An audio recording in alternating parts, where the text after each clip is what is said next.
Hey, Hey, mamas. mamas. Welcome back to another episode. I'm Jess. I'm Erica. And before we get into it, guys, I just want to say welcome to all our new listeners and to everyone that's been listening to us from day one. Thank you so much for still being here. So, guys, I'm so excited for you to hear this episode. We recorded this a couple of weeks ago. Was it the week of lockdown? Yeah. But before we get to that, I just want to give you some hints. I'm pretty sure a lot of people know her, probably seen her on billboards. And she has just announced that she's going to be an author, or she's basically an author now. So, do you know what? I'm going to let you introduce yourself because I'm here for it. I love it. I fucking love it. I feel kind of lost because I don't have my other two girls. But anyways, it is your mamacita, Milena Sanchez. How are you? How's life treating you? Good. You know what? I'm actually looking forward to this second lockdown. Woohoo! Nowhere to go, bitches. You managed to celebrate your birthday. I know. I was actually saying this to somebody else the other day. I was like, do you know what? I'm happy that I got to celebrate it. And I actually went all out. I feel sorry for you, man, now, November's, December's. You man are locked down. Oh, Listen, Jesus isn't even able to celebrate his birthday. Oh my God, for real. Christmas is cancelled this Yeah, year. Jesus needs to stay in the barn with all of the three wise kings because no one can come out, boy. Mama's Code. So, guys, I'm going to go and dive in the deep end. Obviously, we love to hear everyone's birth experience. We know it's not for everyone. So tell us how it was for you in a quick summary. Also, can I just say, I feel like the listeners need to know that we've had a friendship prior to this because, like, we haven't just met now. Like, we've definitely known each other for many, many, many years. And I just want to say, I was saying it off air, like, I'm just so proud of how consistent you guys have stayed because doing a podcast is not easy.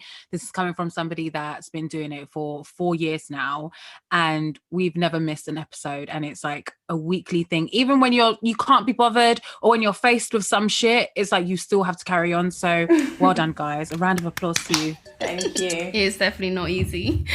But hey, we're here. But yeah, my labor story, that's a bit mad, you know, because I was actually in labor. I was induced. I had preeclampsia, so my blood pressure was really, really high. I had this vision, that my birth was going to be like, I was going to be in this water birth, like in this swimming pool. I was going to have like Janae Aiko and like chilled out Drake in the background, maybe some bajinatos, like some fake candles. I wanted all of that. I wanted the whole shebang and I really wanted to breathe through it. Oh my days. You know, when they tell you there's no point having a birthing plan, just be open-minded and go with the flow. That's exactly what I should have just had in mind because, mate, I went in on the Friday morning to be induced and I didn't leave until the Tuesday morning.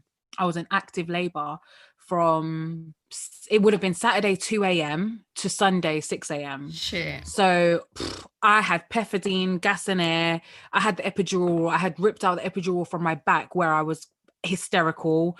Oh my days. It was a complete mess. Like, it was a complete mess. And then I tore. Then I had 2 stitches. Then that motherfucker, nobody told me, that after you give birth, you bleed for another 6 weeks. Are people insane? And the fact that it actually stings you for 6 bloody weeks. Did you guys have to use like warm water and like in a jug and like pour it over you when you went toilet? Yeah. What was you guys' first shit like? Awful. I had to shit on the floor. I had to shit in the bath. What, like the babies that they just, the bojor like just floats out of your bum? It was so awkward because I wasn't in the bath having a bath, so I wasn't fully naked, so I still had my top on. It was so stupid. And like my baby father was looking at me like, is this now our relationship? You know, you can always leave, which he absolutely motherfucking did. Did you have preeclampsia from when? From like the beginning, or does that come on? Yeah, it was like the day before her due date, actually, I went to just go and have like just a normal checkup. And then they said, you know, your blood pressure is a little bit high. We're going to have to monitor that. Well, if not, you can come back tomorrow and then we can induce you. And they called me that night and they were like, yep, we're going to induce you tomorrow. And I remember feeling a wave of emotions. I was like nervous, scared, anxious, happy. I thought, I was going to be induced and then the baby was just going to be there that day. Was this on your due date though? Yeah. I was 23. I didn't know what I was expecting. I just wanted my baby. I was tired. I was so tired. I was over that shit. Because I had fallen down the stairs and I was bedbound for the last 4 weeks because I had like fractured my coccyx because I wanted to go downstairs to get a Nutella sandwich. Was it worth it? I didn't ever get the fucking sandwich, did I? I can't. I didn't make it to get the sandwich. I was so fuming. And it was because of this fucking chanclas that I had on. I remember towards the end of your pregnancy, you sent me a picture of your feet and they were swollen. I remember seeing this and I was like, oh my God, Hazel, what is wrong with your feet? They didn't fit in your chanclas. They didn't at all. They were so, like, the whole of me was swollen. My hands were swollen, my nose was swollen, my feet, everything, my whole body. I was just a whole heap of a swollen mess. I was just like, what kind of... The thing is, yeah, because you see the girls on Instagram and they live up to this great, beautiful idea of perfection when it comes to being pregnant, and they have that baby shower and she's in her jumpsuit, her off the shoulder jumpsuit, and it looks prim and proper, and then she's like, oh, 9 months now, ready to pop. And it's like, bruv, I look like that after a Chinese. What do you mean? 9 months? The fuck? So I felt really shit because I was like, I'm gonna be like a beast after this. And then how am I gonna post my postpartum 4-week selfie? I don't look like these man. Nah, this shit was hard. Like this is when I'm supposed to be the most beautiful, but what is this, please? I remember the moment I had her, the next day, obviously you still have your belly there, but I was feeling my skin, and as it was like, you know, going down, obviously naturally your skin loses elasticity, and I was just like, why is my body doing jiggly, please? Like, what the fuck is this? I didn't even know that, you know, your body isn't ever going to be the same as what it was before. I had great tits though. My tits were great. I love that. I'm not going to lie. I remember I just used to stand there in the mirror just looking at them, like with milk dripping down. Oh, it's kind of sexy. Yeah. Oh my God. You know, now that you say that, Erica, remember when I was going on maternity leave and you were like, maybe you can start a like live chat webcam babe and just like sell it to the men that like breast milk? Yeah. Why did I never do that for you? People actually get off this. You should have started OnlyFans. Yeah, with my breast milk, innit? It's not too late. Did you guys try it? What, the sex chat? No, the milk. Are you still breastfeeding? Me, no. Me, definitely no. I did not breastfeed at all. I was just like, I don't know. I feel like I kind of like over-sexualized my boobs. And also I was just like, you've taken everything from me, my vagina, my body. Can I just have my boobs? That's literally how I felt. Like at the beginning, I was like, I'm gonna get bottles. I'm gonna have both options just in case. And I didn't really want to use my boobs for it because of that same reason. And I can't have my partner sucking on them one day and the next day a child. Like, where's that space? But then as soon as they passed me this child over, it just kind of came over me. Yeah. And it's like, it was so weird. Like even now, like sometimes he will, like when I'm in the shower and my son will look at them and he'll be like, Teta, teta. And I feel a bit like harassed, you know, like he'll come and touch it. But yeah, it's weird. I always felt like a huge pressure, like having to breastfeed. And I was always very adamant that I didn't want to. And we always say, you know, parenthood, motherhood, there isn't one size fits all. Like it is very much so tailor-made to what you're comfortable with and what's right for you, basically. And how you feel. Yeah, exactly. And like, you know, you always get the judgmental people, especialmente coming from a Colombian family. You know, people have always got something to say. And it was like, I didn't want to breastfeed at all. Like there was no part of me that it felt natural. I don't care if, you know, your boobs were made for this. For me, it didn't feel right, and I didn't do it, and my daughter was absolutely fine. But I actually remember my midwife basically trying to tell me that I needed to breastfeed. And I was like, do you know what? Had I not been the strong person that I am, and, you know, the outspoken person that I am to say no, I would have fell under that pressure and given in. And I would have started doing something that I didn't feel comfortable with for the likelihood of this other person. And it's like, people need to respect everybody. No, and they don't see the factors of it, because you being forced into something you don't want to do can make you then fall into depression. but they don't put 2 and 2 because they just assume every single mum wants to breastfeed. Yeah, not this mum, boy. I needed a drink. I wanted a party. I was ready. And also that's another part of it as well. I felt really trapped during pregnancy. Obviously, it's such a beautiful experience. You know, I'm grateful to God that I was able to experience that, and I was blessed. But sometimes, I felt like I was in prison, and mums shouldn't feel guilty for saying that. You know, that's how I felt. And I wanted to get back to normal as quick as possible and feel like myself, basically. And I kind of felt like with breastfeeding, I wouldn't have been able to have done that. No, of course not. Going on that topic of, you know, mum shaming and stuff, I recall on Facebook, after you had Cataleya, you went on holiday, and a lot of people criticised that because it was almost like you say, you know, you wanted to feel yourself again and you wanted to kind of just go. Why do you think people do that, and how did you feel at that time? At that time, I kind of felt like I'd been pregnant almost 10 months. I had such a traumatic birth. I was going through all of these emotions mentally, and I went through so many physical changes that I wasn't even aware of. I even knew that I was going to experience. And low key, but high key, I was definitely suffering with postpartum depression, but I wasn't aware of that because I didn't know. I didn't have much information on it. And I just felt like I needed a break just to get my thoughts together, just to recollect myself and to start again when I got back. And like grateful that I had my mum there, because she said to me, you know, go on holiday, have that break, get your shit together and come back and start all over again. She was like 12 weeks, I think it was. Yeah, 3 months. She was 12 weeks. And then I was away for 2 weeks. Now looking back, I couldn't do 2 weeks without her now. But I felt so trapped back then. And I don't even feel guilty for saying it because it just is what it is. And I know a lot of mums have felt this way. I felt so trapped that I just needed a second to myself. And with dealing with what people were saying to me, I told them to go and suck their mums because to be honest, is it your fucking, what? Is it your child? Focus on your child and your own baby father, please, about you're focusing on me and my thing. Did you pay for my flights? Nah, sorry.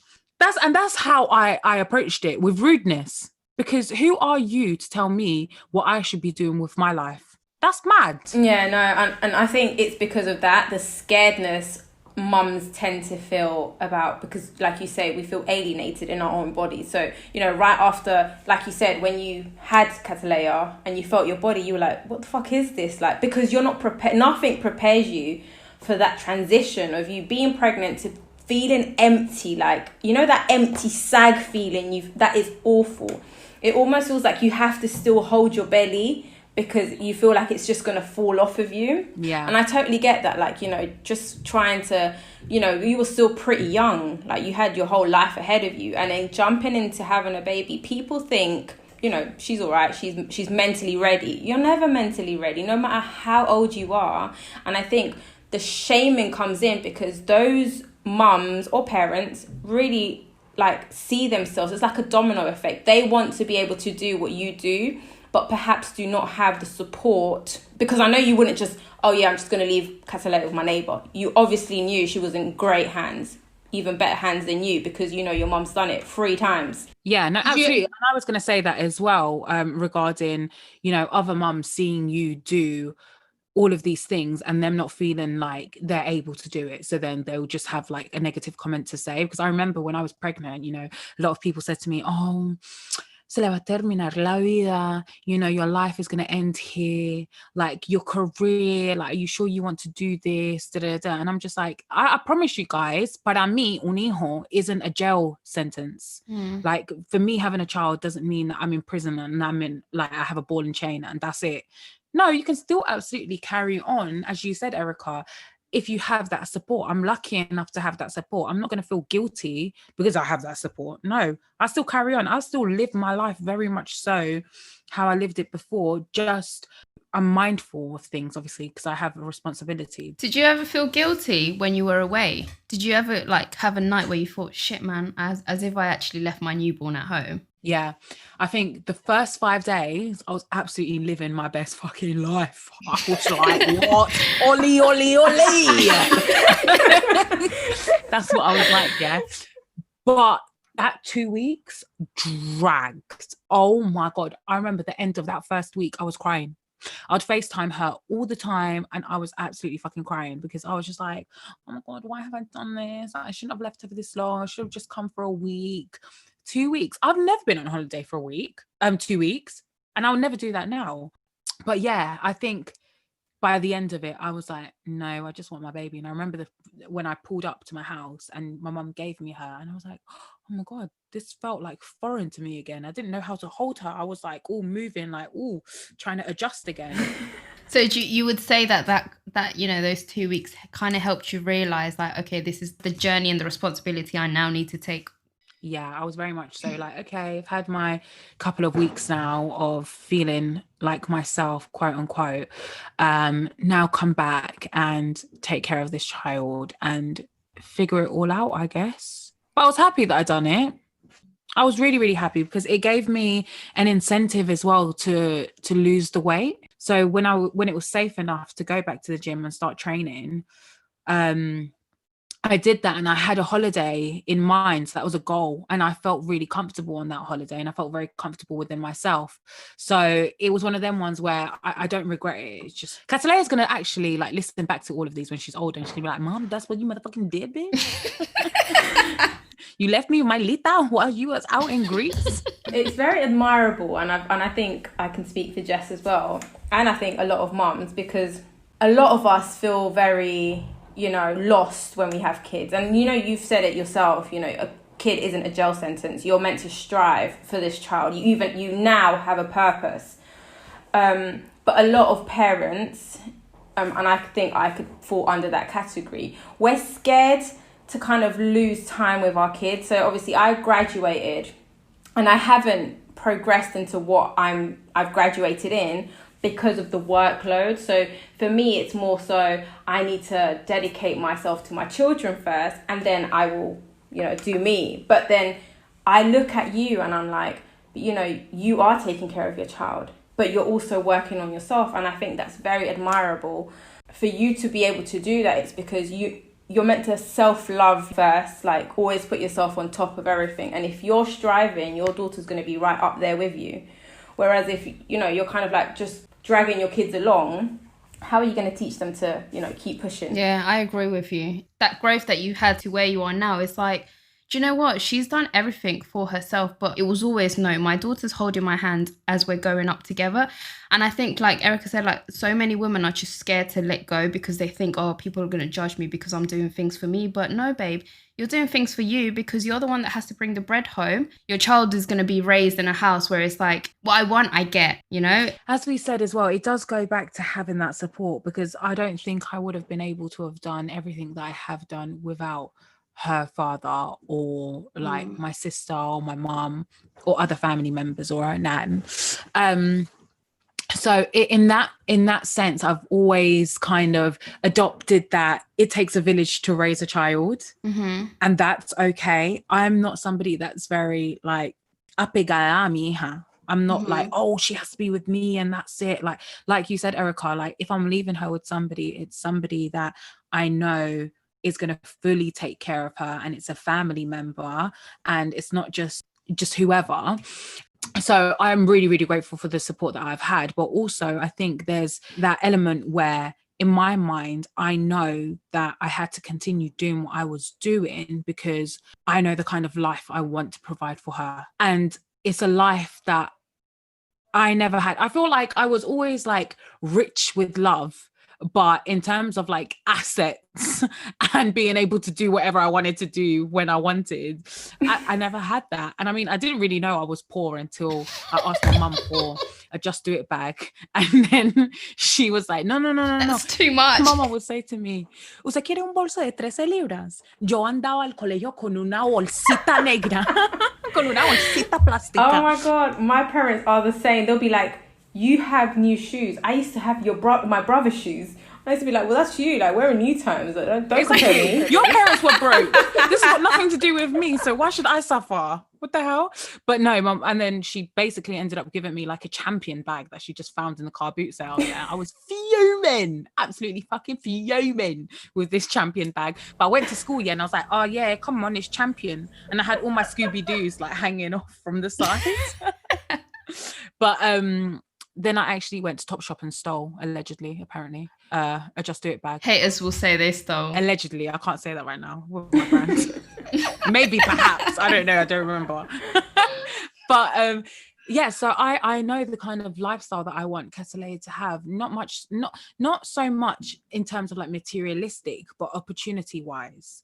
I want to be able to put her in like a good school. I want her to be able to go to like performing arts school, even if she doesn't want to sing or do fucking drama. She's gonna do it because I'm gonna make her do it.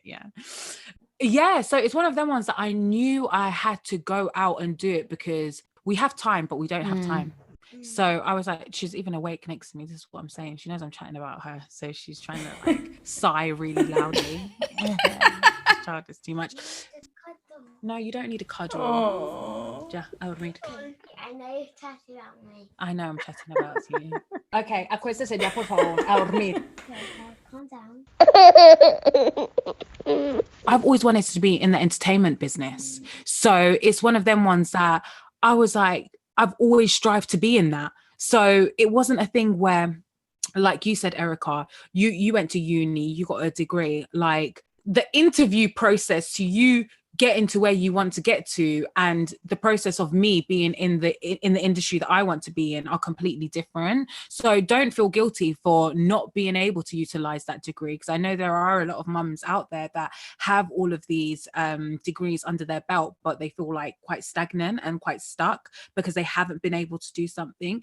And it's fine. Like, things will fall into place. Obviously work for something and, you know, set a goal and work towards it, but it's fine if you don't do what you plan to do right now. I will say you cannot sit there and be bitter Betty, judging everyone, saying, oh, I wish that, and you're not doing anything about your life. And it's like, I found myself sometimes, like a couple of years ago, I'd be complaining about my life. And it's like, Jess, you're not going to get anywhere if you're just sitting there complaining. I'm always like, you know, the fat gif on Instagram of Spider-Man, like that's literally my life.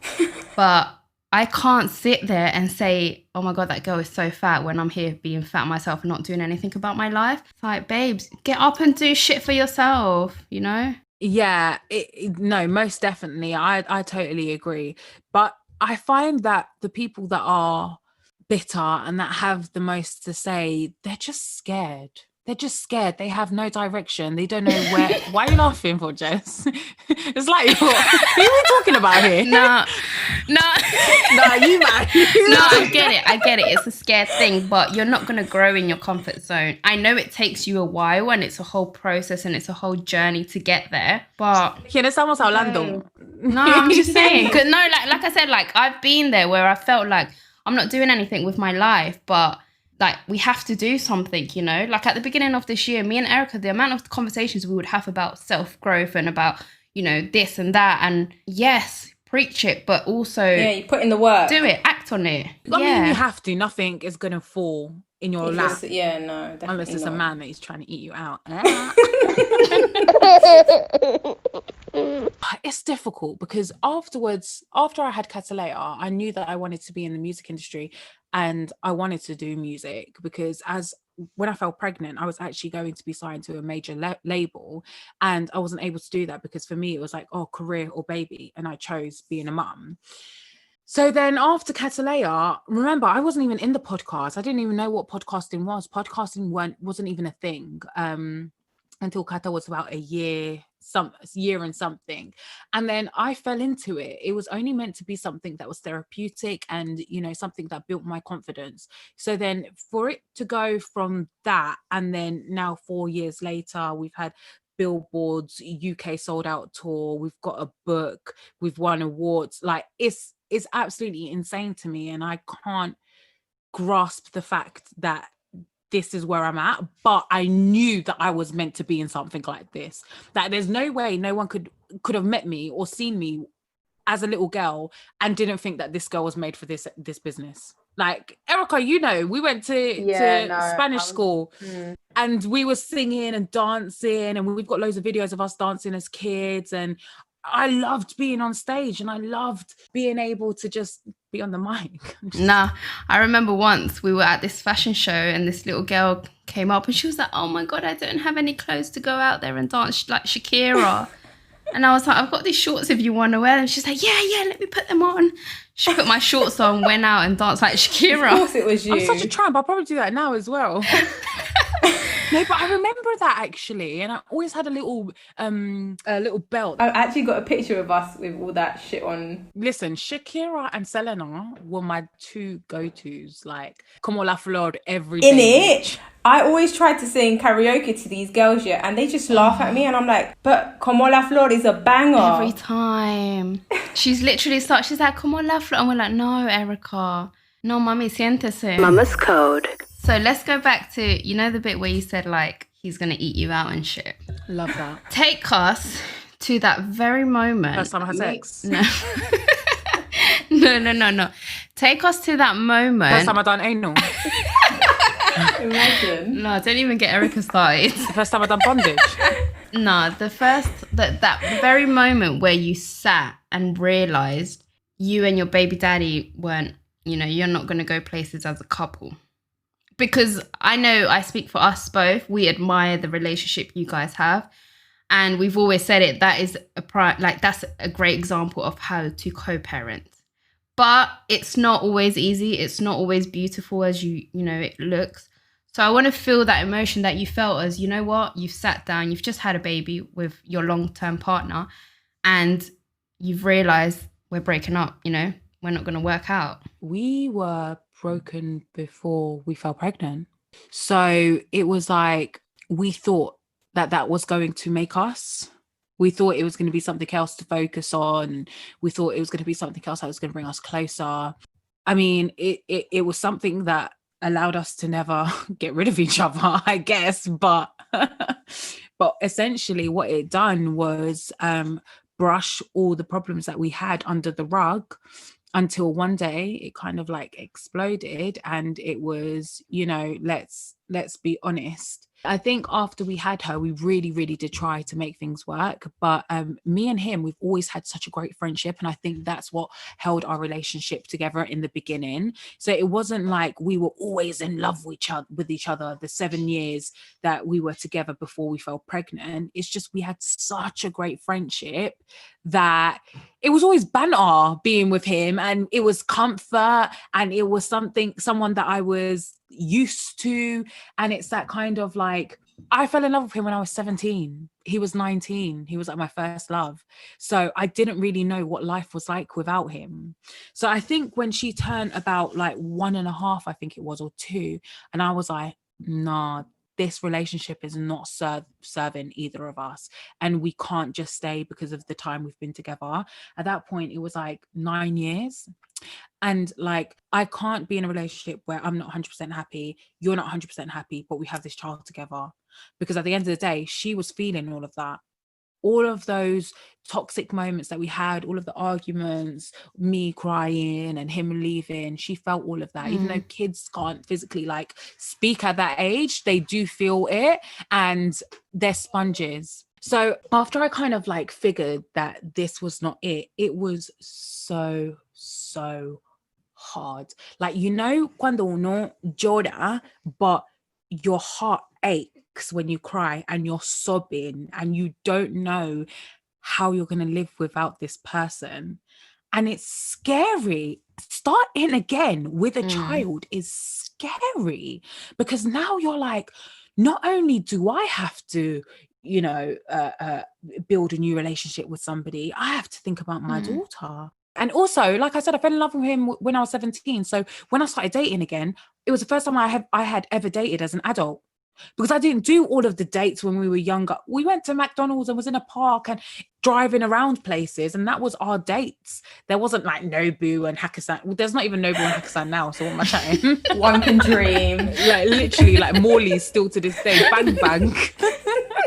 But it was really scary. And I can honestly say hand on my heart, and people can do timelines if they want to do it, and people can ask me about my ex and whatever, but I only feel like I have really emotionally let go of my baby father in about the last 4 months, where I'm like, okay, yeah, you know what? Nah, no more. Not saying I wanted to be with him, but there was a lot of things I had to take into consideration. So like if I was making certain decisions, I'd think, oh my God, what would he think? Would you think he would be okay with that? Subconsciously, because this is somebody that's been in my life for 12 years now. But it was hard. And even now co-parenting is hard. And I know I haven't ever had to deal with a girlfriend of his. He's never had a girlfriend since me. So I haven't had to deal with that as of yet. Whereas obviously he had to deal with me being in a relationship. But he's really cool with like disguising how he feels. Whereas I'm a crazy ass bitch. You gonna turn up to his house like, bitch, who? Literally, I can imagine her. No, I really try, yeah. And this is the thing. Whoever's with my baby father, yeah, she needs to understand, right, that I am in his life. I'm part of the furniture. You can't get rid of me. And she has to be secure within herself because it just is what it is. And at the end of the day, I'm never going to hate someone or dislike someone just to dislike them, especially when they're coming into a household where they're going to love my daughter. That would be silly of me. I can't do that. That is literally for my own ego. And that just makes things complicated. So I literally have to I can't let my emotions override my intelligence in that situation. I have to make sure that I'm on tip-top shape. And I say this, but when it happens and I start moving mad, yeah, nobody send me this podcast for reference. I'm gonna literally crop this bit out and I'll be like, go back. No, but you know what? It's hard because like, I'm pretty sure we've all had arguments where you just think, oh, do you know what? You're breathing too loud. Like, this is it. I don't want to be with you anymore. But it must be really hard because you probably think the day I have a child with someone, it's to create and keep a family, right? Like you said, like, you know, he was all you ever knew at that point. He was your comfort zone.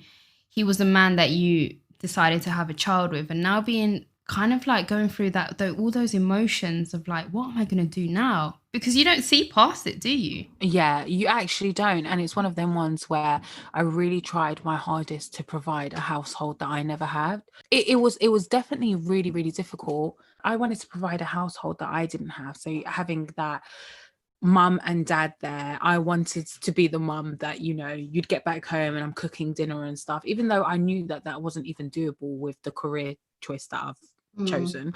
But I just wanted that family unit. And then I just realized, and it was the hardest realization ever, that my daughter wasn't going to ever have us both together under one roof. Now, even her seeing her dad like hug me, she feels like weirded out about it because she's like, oh, I've never seen that before. And that's just strange because we broke up when she was like almost 2 and she doesn't really remember that. But it was one of them ones where now looking back, it's definitely the best thing we ever done, because had we have stayed together, it would have just been a mess. And I feel like we would have ended up hating each other and it would have just been worse. And everything that we do now is for her. And don't get me wrong, it is not easy. So everybody sees that me and him get along and, you know, we post each other and we get along basically. But there are times where he's blocked me, I've blocked him, I don't want to hear from him, he doesn't want to hear from me. We'll go a week without speaking because we're humans at the end of the day. We have emotions, we do feel the feels. It's not always we're going to be like, you know, let's be logical about this. No, it's not.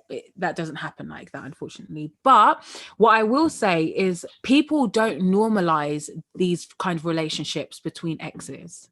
And that's what triggers me sometimes, because I'm like, you guys would rather normalize parents that hate each other and that want to kill each other rather than two people that once were in love and romantically involved with each other and aren't anymore.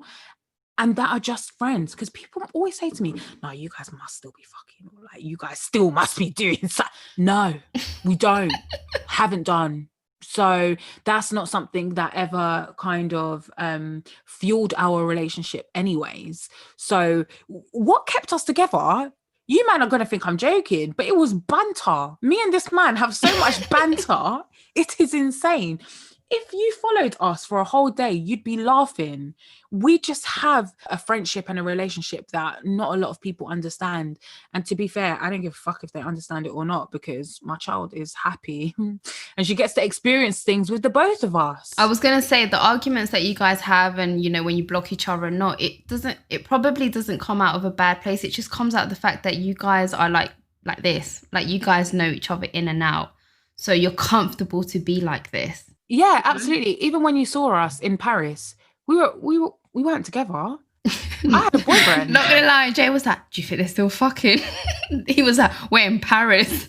And I was like, I don't know, I would probably still fuck you if we were in Paris co-parenting our child. No, I can reassure. But you know, wait, can I just say something? You know, you'd say that. I always say to Ollie, I'm like, if we were to ever break up, let's still fuck. But you don't know the situation you're going to end up like. No, and you don't know what emotions you're going to have at that moment. Exactly. And I feel like, correct me if I'm wrong, but when you use that still after you've broken up, your relationship can become sour. Yeah. Because then he won't know when to let go if you were to actually fall in love with someone, or vice versa. So it's kind of like, but hold on a minute, we were fucking, but we're not in a relationship. Yeah. Like, you know, like we still hold that. We're very... Like, you own each other still. Yeah, so you haven't fully let go. Like, look, Milena just said, you know, it was only 4 months ago that she kind of like, all right, this is it. Like, I don't need his approval of anything. But but that was emotional thing. Don't try and make it sound like it was a fucking thing. No, I mean, but just that, like, just you kind of still kind of, like, in your thoughts, it still lingers around. Him. Respecting him. It's taken you that long. Imagine had you guys been fucking, it would have been taking you forever. And this is what I'm saying. You end up in a realm where you're stuck. It's a cycle and you guys can't let go of each other, but you don't want to be with one another. You essentially, you block your own blessings, because there is somebody else out there for you. You're not going to be alone, are you? Yeah. But you can't now seek this thing with somebody else while still fucking someone. It's like, we lived together and we weren't together, and then we realized that we had to move out in order for us to move on, because you can't be dating someone and I can't be dating someone and we're coming back to the same house and you're sleeping on the sofa and I'm sleeping upstairs in the bed. That is absolute insanity. Now looking back, I don't even know how we done that, but I mean, it was a part of our journey and we were still trying to figure out how to actually do this thing. And we thought, you know, if we stayed together in the house and you slept on the sofa and I was upstairs, at least our daughter would be able to see us together every single day. But it's not the way forward. Let me tell you something. Yeah, starting again, like I said, is scary, but it's not the end of the world. You learn so much about yourself, and you can't stay with somebody just because of the history. You can't let memories hold you now. Like, no, it doesn't work. You don't let the duration of a relationship keep you guys together when you know you're not happy. If things haven't changed now and he's not listening and he's dismissive and, you know, you're not doing the things that he wants and requires, leave. It's not by force. Like, yeah, okay, I don't want to have 2 baby daddies. Guess what, bitch? These are the cards that you've been dealt. It is what it is. I get it all the time. People are like, oh, you know, you're going to have, even my parents. I say parents. No, not my parents, not my mom and dad, because fucking hell, I've only had it for like a week. My mom and my auntie, they're like, you know, pero que pesar, you know, la niña que no va a tener un hermano, like a full hermano. And I'm like, okay, but she'll have a half sibling, but I'll never be like, that's your half sibling. My brother and sister are my half sibling. My sister is literally my bestest friend in the whole wide world, and I would never introduce her to someone like, that's my half sister, that's my complete sister. And okay, cool, I might have 2 baby fathers, who knows, I might have 3, I might have 4. No, please don't. No, I mean, that's not in my plan. But would you not consider though, like, say, like, you know, just bust a nut and I'll just insert it inside me? Because like I think it's so, do you know what, like Erica was saying, it's so easy for you to say this, because I've always said to Jay, if we were to break up, I really do want a sibling for my son. So like, you know, just hand me over your cum and I'll just put it inside me so that I don't. But why do we normalize that though? Why is it bad having 2 baby daddies? No, but this is what I'm saying. It's not bad, but you just tend to think like this because it's your comfort.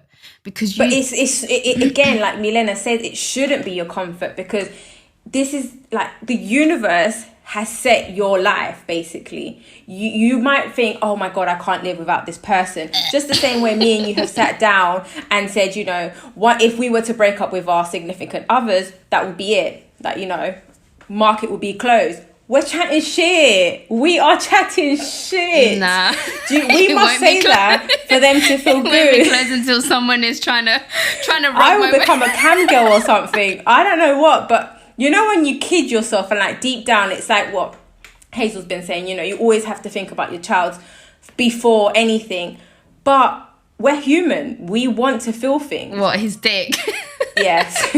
We might take a little bit longer, but this whole, oh no, I'm just going to become a nun because, you know, this is the person I wanted to spend the rest of my life with. Oh no, I'm not saying that. But can I just say, Jess, with you saying that, I mean, everybody's different. I know for me personally, for myself, for Hazel Milena Sanchez, Like you wouldn't go there. No, it's not even I wouldn't go there, no, but I wouldn't want to do that way because I know the kind of pregnancy that I want for myself, and I promised myself to never suffer again.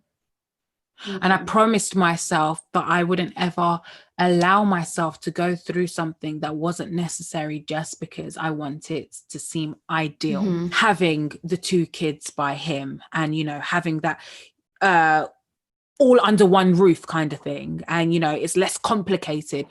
It's less complicated in the sense of like logistically, but mentally and emotionally for me it won't be, because my only pregnancy, it wasn't what I had imagined and what I wanted for myself. So I know that my second pregnancy, whoever it's with, I want it to be in love, That magical journey. yeah, not even magical, like just solid. And I know that I would have a baby with him and it'll be great, like we have banter, but we won't be in love. You're not someone I want to be with forever. So what am I doing here? I'm just wasting another few years of my life to potentially find the one. Imagine I fell pregnant with my man, yeah? And then 2 months, I'm not even showing, and I find the absolute love of my life. The backup plan kind of shit. Nah. This is what I'm saying. I'd be resentful. But what are the odds of that? I could actually fall in love with him. Can you actually? 2 months? Are you the type that's trying to build a universe? You know, they find un nuevo mundo every month. Fucking hell, Milady, mate, a whole new world. No, I'm joking. I don't. I used to fall in lust very, very easily. And that's something that I've been working on in terms of like being in therapy and stuff. I've definitely understood certain behaviors now, and it wasn't love. It was just the idea of being in love, and I romanticized it for so long. But yeah, no, I wouldn't be able to stick around and have a baby with my baby father just because he's my baby father. And yeah, there's too many good dicks out there. How would you feel? Oh my God, what the fuck are you going to ask me? No, it's When not- she gets close to the camera, she's about to drop No. it. So like, let's put this is your life, right? What if was the only man you've been with, you stayed with him because you thought, I can't do this. Like only dick you would have for the rest of your life. Would you be satisfied? How would you feel? You don't have to stick to anyone. You're not glue, bruv. Like, no, you don't need to be doing that. But like I said, I understand why that may seem like such a daunting thing to think about. This is one person that you've trusted with all of these different stages of your life. This is somebody that holds so much of you. Yeah. So of course, as part of you, that's like, listen, whatever it takes, I'm going to try and make it work, even if that means sacrificing my own happiness, because I don't want to go ahead and build that with somebody else, because I don't see myself doing that. I didn't see myself not being with this man and building with another amazing man that I've got. Like it just happens, and you have to allow that to happen. You have to receive it, and you have to not be scared, because fear will hold you back from so many things that haven't even happened yet. You're fearful for no reason. But you need to really honestly have that self-value and self-worth as well. Because if you know you're not happy with something, you should love you enough to say, this isn't for me, regardless of what I've been through with you. And I know something else out there is for me, whether I meet them tomorrow, next year, in 3-4 years. What I know now is this relationship, regardless of how long I've been in it, I'm not happy. My love for me overrides that. Yeah, we always talk about this. We're always like, oh my God, but what if? But do you know what? Maybe sometimes you got to up your body count to realize that you can be so much happier. Sometimes do Chinese buffet, my brother. Try everything. No, do you know what it is? Something I've learned in therapy is, you know, you got to... I was going to say something you've learned like at the buffet. No, it's something that... Because, you know, like you always tend to stick to what you're comfortable around. And if you just do everything you're comfortable around, you're never going to like strive. So you have to, you know, be uncomfortable to then feel comfortable. Because if you're going to do the same shit all over again, then are you really living? No. You're not. And I think that's that's a really important mind state to have as well. Like you do have to do things that you're not comfortable with. Oh my God, I've done so many things that I'm not comfortable with. And I've just been like, oh, what the hell am I doing here? What am I doing? And there was one occasion, I went to a hotel with somebody, and it was like the first time that I had, oh fuck. I'm trying to not be bait. It was the first time that I had spent this occasion with somebody, and they were really, really special to me, and I really fucking fancied them. And I tried to be like, you know, when you try to be like extra prim and proper. So I get into the reception now, and I see him standing there, and I freaked out. I don't know why I was freaking out, but I was so freaking scared. I called my best friend straight away. I was like, babe, hold on 1 second. My best friend's calling me. I got on the phone and I was like, Alice, I'm absolutely dying and I don't know what the fuck I should do. Like, what should I do? And she was like, calm down. Like, what's going on with you?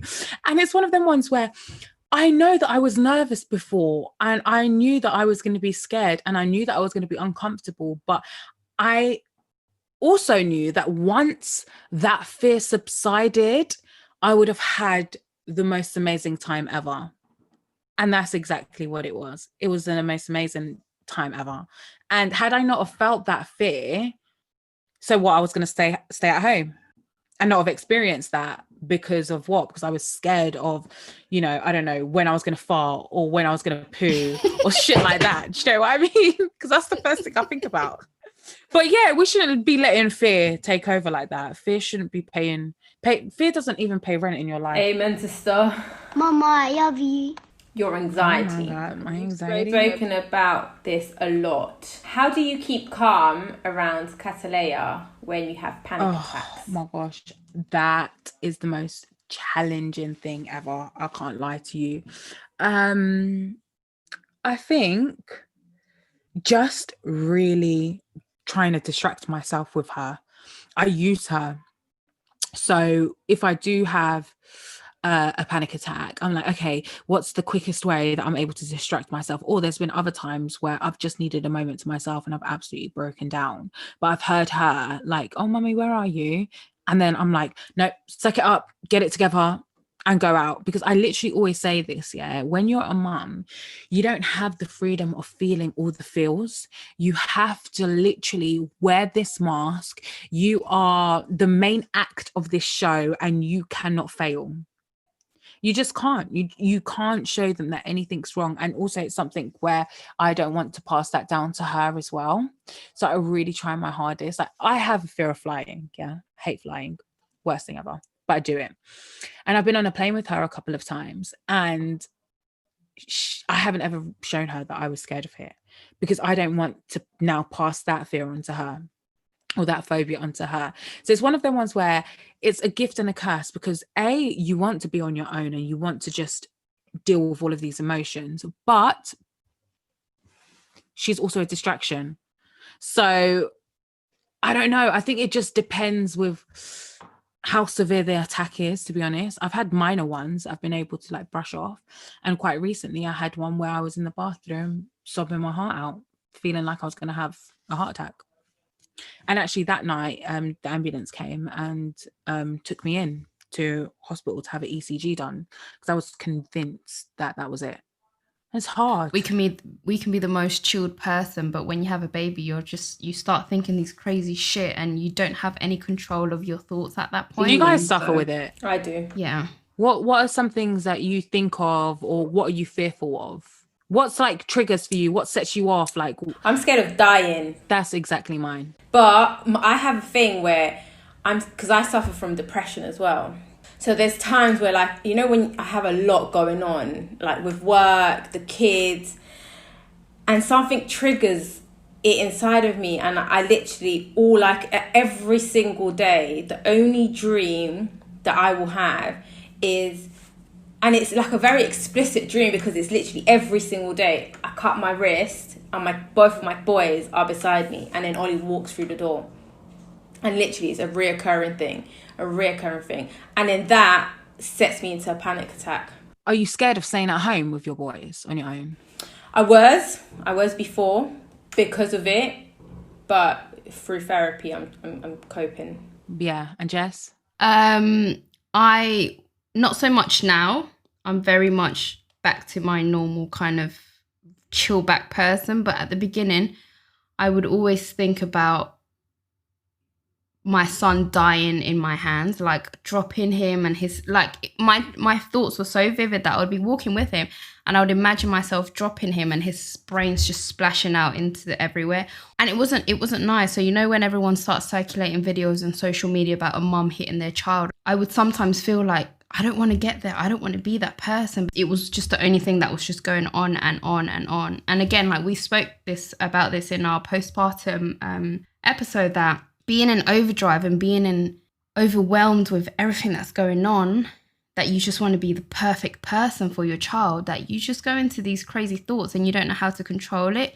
Thankfully, I'm a very strong-minded person, you know. I've been through very shit situations in my life, but I always manage to see a positive in each situation. So now, toddlers are fucking savage. They don't give a shit. And he tests me on every single day, and like, he should win a World Guinness record, like, honestly, like the way this guy cries.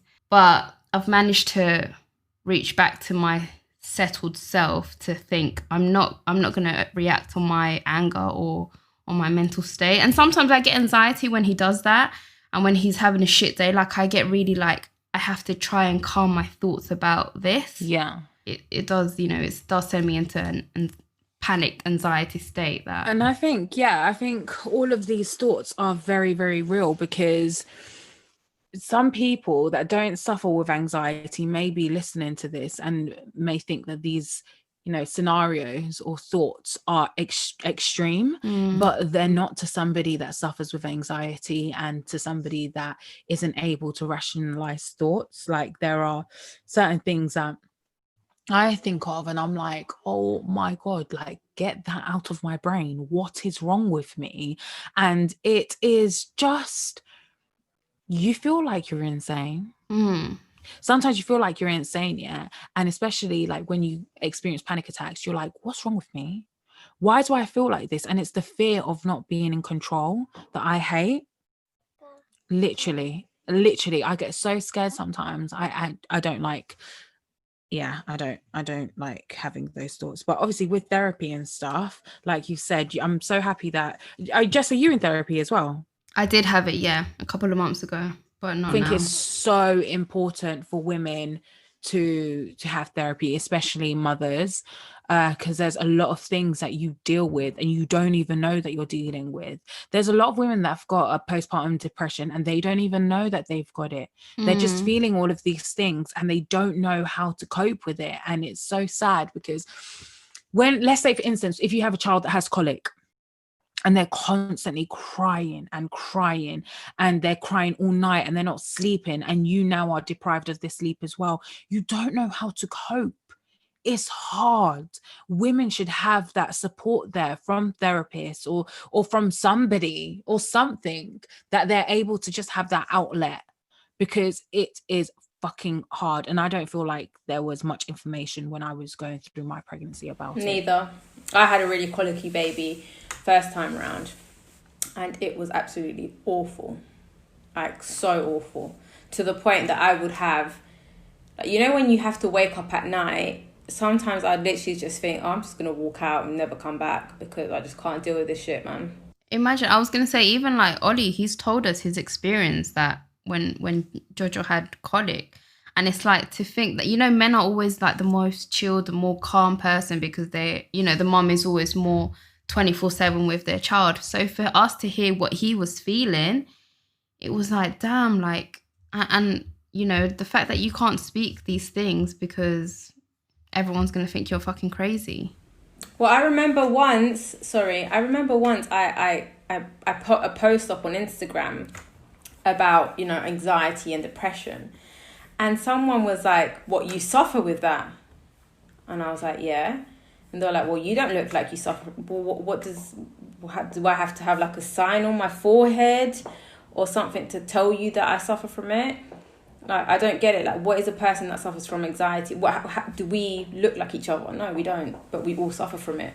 Yeah, I think people are so quick to dismiss people's like anxieties and depressions because they wouldn't deal with something in a certain way, or they feel like, oh, you don't look like somebody that's sad. Because I'm sure people look at me like, oh, you got health anxiety, or you got anxiety but you're always out, or you're always like, you've always got a drink, or da-da-da. And it's like, okay, but people need to also understand that anxiety comes in waves. It isn't something that's permanent there. Like, it triggers in the most random I remember I've been on the train and I've just sat there, and 1 minute to another I can hear my breathing, and then I can feel my heart, and then I'm like, okay, yeah, this is going to happen now. It's going to happen right now. And I'll just be sitting there, and I would have just come back from a night out. And it's like, the people need to understand that you don't have to look a certain way. There isn't a time frame that you've had to have had anxiety or depression for it to actually be real now. It's just literally, just like parenthood, I think anxiety is very much so tailor-made for the person. And it's fucking scary, and I wouldn't wish it upon anybody. I don't actually remember ever being that anxiety, like that anxious. Ever.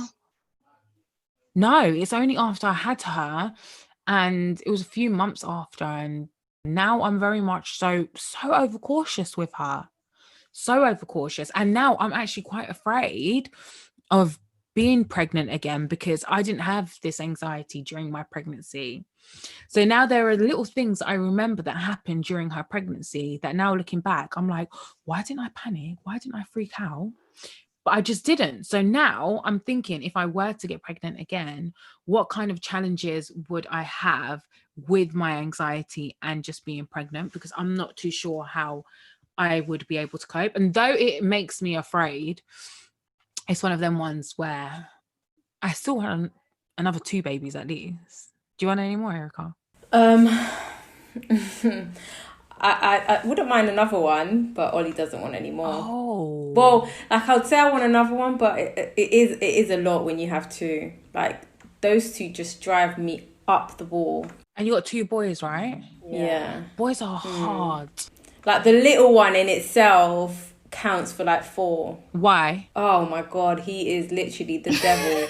I promise you, that kid. Mate, he is your child. I don't think I'm made for boys. I don't have the patience for boys. But saying that, watch, my next child's going to be a boy. But you know, boys are more attached to their mums. I don't want anyone to be attached to me. Not in that way, because my boys are ones that they love going to my parents' house. That if they could live there, they would. I think in that sense, it's a matter of how you raise your child. So you, like, you know, you've left Catalea with her dad, with her nan. And so your kid gets used to the idea of not always being with you. And I think that's very important, especially like for your career and stuff. Whereas maybe other people don't feel like they can leave their kids or don't have the support like we've mentioned before. The only thing I'd be excited about to have a boy is that, you know, when they're older, yeah, because obviously girls leave the house first because they always go to their boyfriend's house. So I want to be like that mum, like meeting the girls. I want to be like that savage bitch. Like, sorry, Jalisa. Wait, no. Amor, ¿qué le pasó a Angie? Were you not with Angie last week? Yeah. Me and Erica always say this. Like we were literally like, what? So you think this house is a hotel? Like what? No, me vayan a But cerrar wait. la puerta.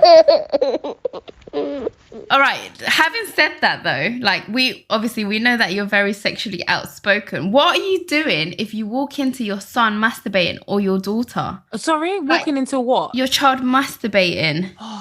What do you do, please? Because it's very easy for us to be like, oh my god. Because say for example, like we're very like sexually open people, so we're just like we don't see what is there to be weird about, but it's your child. Like, oh shit, he's got a big dick, How old though? How old? Because you man shouldn't be doing all of these things. 14. Okay, 14. At that age, I would grant you some privacy, so I will knock on your door.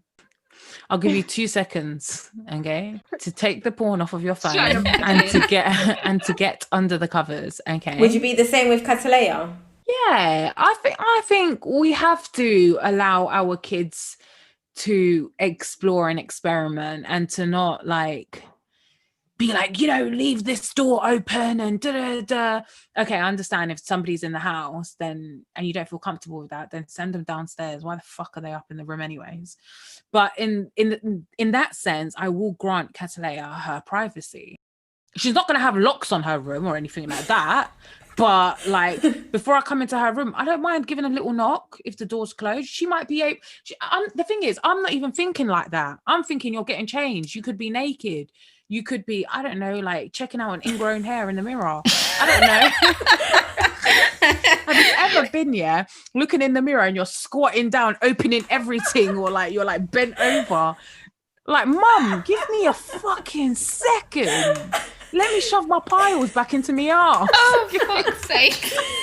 Oh my god. But would you talk to her about sex as well? Because I remember going into your lives about sex talk and you saying how important it is for like, our parents to talk to us about that. Because for instance, you mentioned something about, you exploring with the shower heads and stuff. Oh, yeah, I was 11. So if it turns to your child, I don't know, it's difficult, isn't it? It really because is. as sexually liberated as I am and as sex positive as I am, she's still your baby. Like, you see her with different eyes, right? this is how you get pregnant. I'll talk her through all the STIs and making sure that she is having like consensual, safe sex. But in terms of how to double hand and deep throat a dick, I don't think I will be giving her that information, if I'm honest. Like, I will never say that masturbating's wrong or anything that she wants to explore in is wrong, but I'm not giving her the ins and outs of it. What are you gonna do? You boys get boners from like 2. So what would you do if he's like, I don't know, like wanking into a sock one day and you walk in? To be honest, I would feel very like violated. I feel like, oh my god, take that dick away from me. But you're gonna have to pick up the socks anyways and wash them, so you will eventually find out. Now you're washing your socks, mate. I'm not picking up no stiff socks. Stiff sock. I always used to say, and this was like pre-baby, that if I ever had a girl, she wouldn't have a door and she would have, in Colombia when you have like the little beads or la cortinita esa, I said she would always have one of those. Because I was like, I've done a lot of things behind closed doors whilst living at my parents' house. I could never. Nah, honestly, I totally agree. There's so many things that have gone down under our parents' noses and, they didn't find anything out. But I don't know. It's not even like you can trust your kids either, because I feel like my parents, my mum and my aunties trust me, but I still moved reckless. Kids now are more advanced. Like, look at these girls, like they're like 11, 12 and they're already wearing makeup and they're already like got big breasts. Remember when we used to stuff our bras? They actually do. They don't have butter stage. When they're 14, 15, their eyebrows looked so fleeky and stuff. We had to be like the phoenix bird, come from ashes. We had to have a glow up. Gas and my little low cut things, fuck, man. And my little belly tops. What? And my little butterfly dangling belly button piercing. Now that shit looks like a little mushroom because of fucking stretch mark. My one split open. Stop. I had like dos teticas. This is what I'm saying. I thought I was so, oh my god, please no one get their belly button pierced if they don't have it done and then get pregnant. It's the worst. Honestly, it's real life shit, because sometimes when I look at my vagina now and I'm just like, Oh, bless you. I'm joking. Oh, you little traumatized thing. You little warrior. Literally, our vaginas are something else, mate. To think that a full head comes out of there. Are you crazy? No. And then some man are worried about, oh, you can't take this pipe. Move. You can't even touch my walls. Right, guys. So let's wrap this up.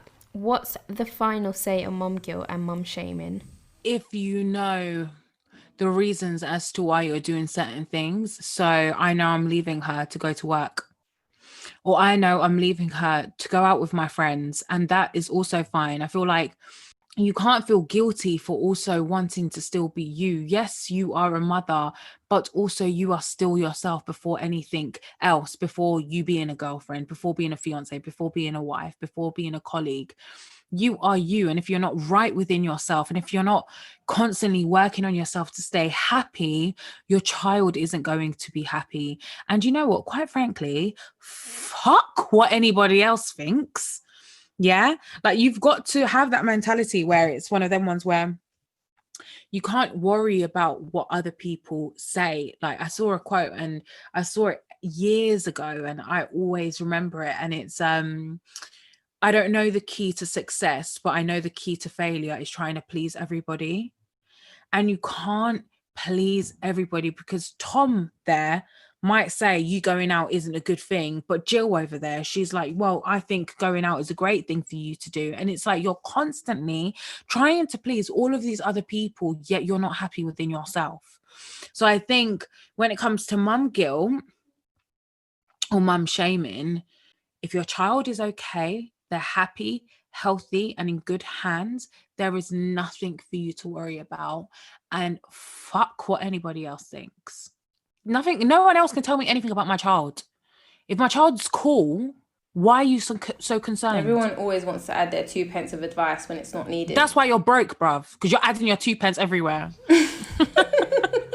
Bye, Bitter Betty. I'm out here living my life. Like, I'm out here sucking some dick. I'm sucking dick, Dolly. Sorry, before we wrap up, what's like sex been like after baby? To be honest, I may have given him a blowjob to say thank you. Like, what are you thanking 2 him or 3 for? days after I had the baby. You did all the pushing. Like, what the fuck is wrong with you? But yeah, I mean, it's been weird. Your libido is forever changing, especially like for me, as I breastfed for over a year. Obviously, you know, it can make your vagina dry, and it has other, other side effects because of all the hormones. And obviously there was talks of, you know, if the desire is still there or not. But once he understood and we got past it, then it got wild again. And but it was definitely a whole new challenge. I think for me, sometimes I'm just too tired and I really just prefer sleep. And it's about like making an effort for both of you. I think it's important, like when it's not kind of like Jess has always mentioned something about, you know, scheduling sex. And I feel like that's wrong because I'm just like... Can I just say, I don't do that. I don't schedule my sex. It was just a simple conversation. No, but she said it would be a good idea. And I'm like, how is scheduling sex? You basically... Friday night, let's have some drinks. No, don't try to explain yourself.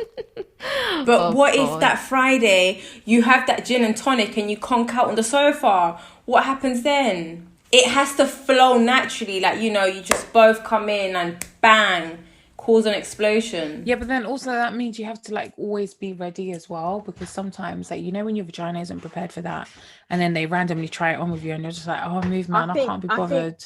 I think for me, sometimes it just happens. And I know, like, I'm always one to be like, no, but I want to, you know, be prepared. But sometimes it just happens like that. And I'm just like, whatever, like, you know. It's just what you say. Take the pumps how it is. Yeah, you're comfortable with this person because obviously I've been with Ollie for a long time. And I'm married to him, so it's like, you ain't going nowhere. So you're just going to have to take me like this now. Mama, I love you. So guys, we obviously love to wrap up our episode with a golden tip. And as you are our lovely guest, Milena, what would your tip be? Golden tip is to get that tip, get that dick.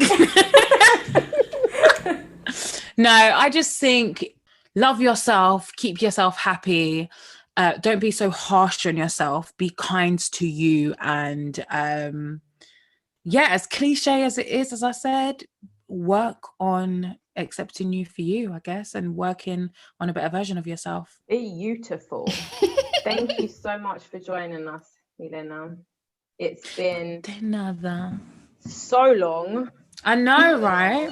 Thank you so much for having me. Like, obviously this was always going to happen, but it was just about finding the time and stuff. Yeah. So I'm glad that it's happened now, and I got to see you guys' beautiful faces. Thank you, and wishing you all the best with your book coming out in 2021. Yeah, July 2021. Make sure you guys go and pre-order that. The link is in my bio. My Instagram is Milena Sanchez X. Sorry, quick plug there. If you don't know me, I'm from the Receipts podcast. Now you know where to find her. But yeah, guys, thank you so much. It's been a fucking pleasure.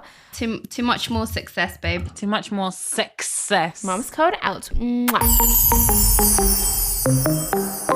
Mama's Code. I actually need to check my agenda for sex now.